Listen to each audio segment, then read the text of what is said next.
Readers, we're to continue to say thinking, and change. So to grow our ideas and change our thinking, right, while we read, it's like we're taking everything we've learned about reading a story and putting it together to become the best readers we can. Because that's what we are. Say it with me. We are readers. Yeah, give yourselves a booyah. Booyah. So, we get to read a story today called Fireflies, and the author and the illustrator are both Julie Brinklow. That means that she wrote the story and she drew the pictures. So, I'm going to touch the front cover and let it send messages up my arm to my brain to tell me what the story is going to be about.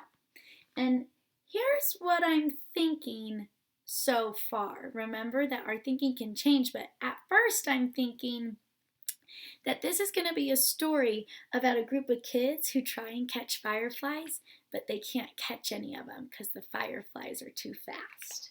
So let's read to find out. What is your thinking? Tell me what you're thinking so far. Oh, so maybe you're thinking that it's going to be a story about how kids catch fireflies and keep them as a pet. Yeah, whatever you're thinking, keep it in your brain so we can read to find out.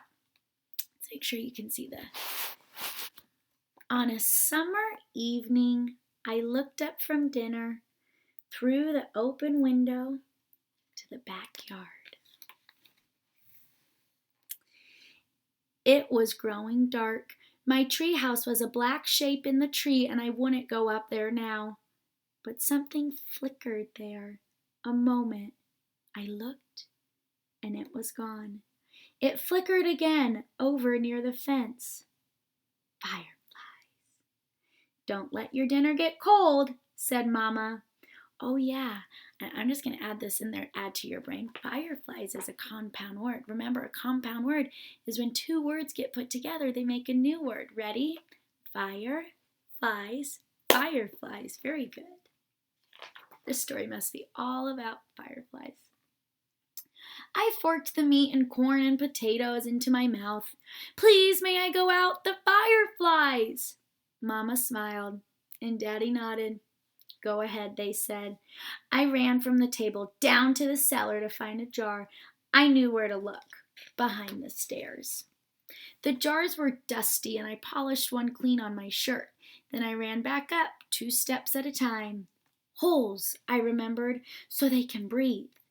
And as quietly as I could, so she wouldn't catch me doling them, I poked holes in the top of the jar with Mama's scissors. That was thoughtful of him. The screen door banged behind me as I ran from the house. If someone said, "Don't slam it," I wasn't listening. I called to my friends in the street, "Fireflies!" But they had come before me with polished jars, and others were coming behind me. So now my thinking's changed a little bit. I don't think that they're not going to be able to catch them like I thought at the beginning.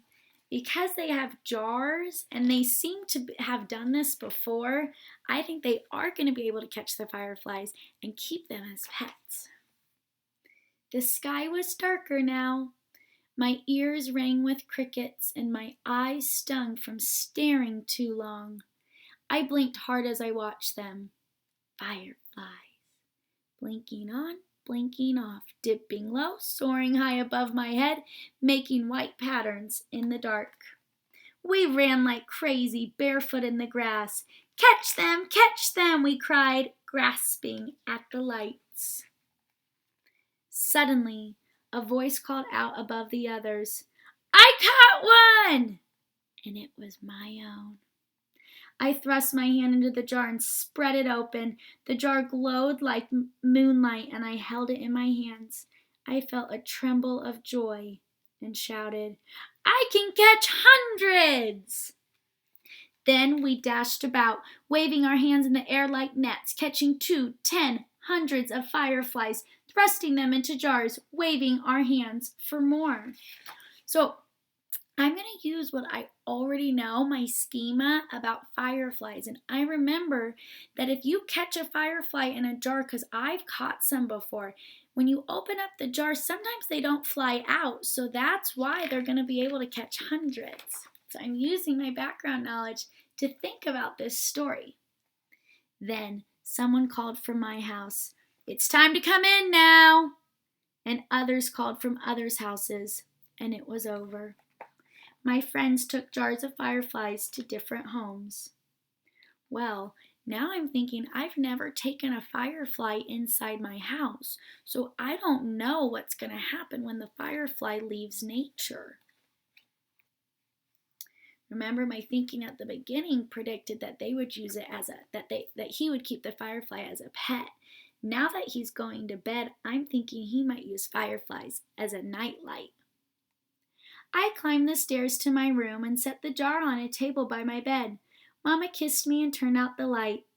"I cut hundreds," I said. Daddy called from the hallway, "See you later, alligator." "After a while, crocodile," I called back.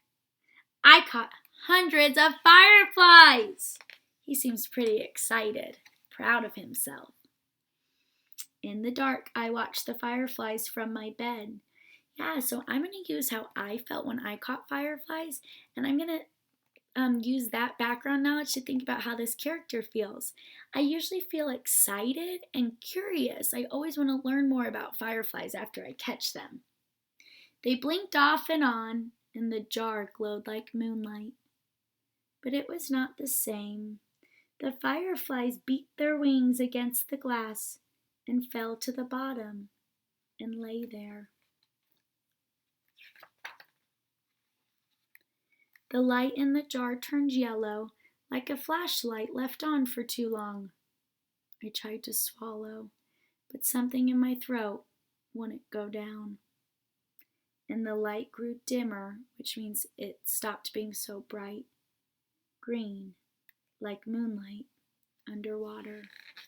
So now I'm thinking either he tried to keep the fireflies and they died, or they're not able to fly and light up, so they're not going to be able to be the best fireflies they can if he keeps them all in a jar. I shut my eyes tight and put the pillow over my head. They were my fireflies.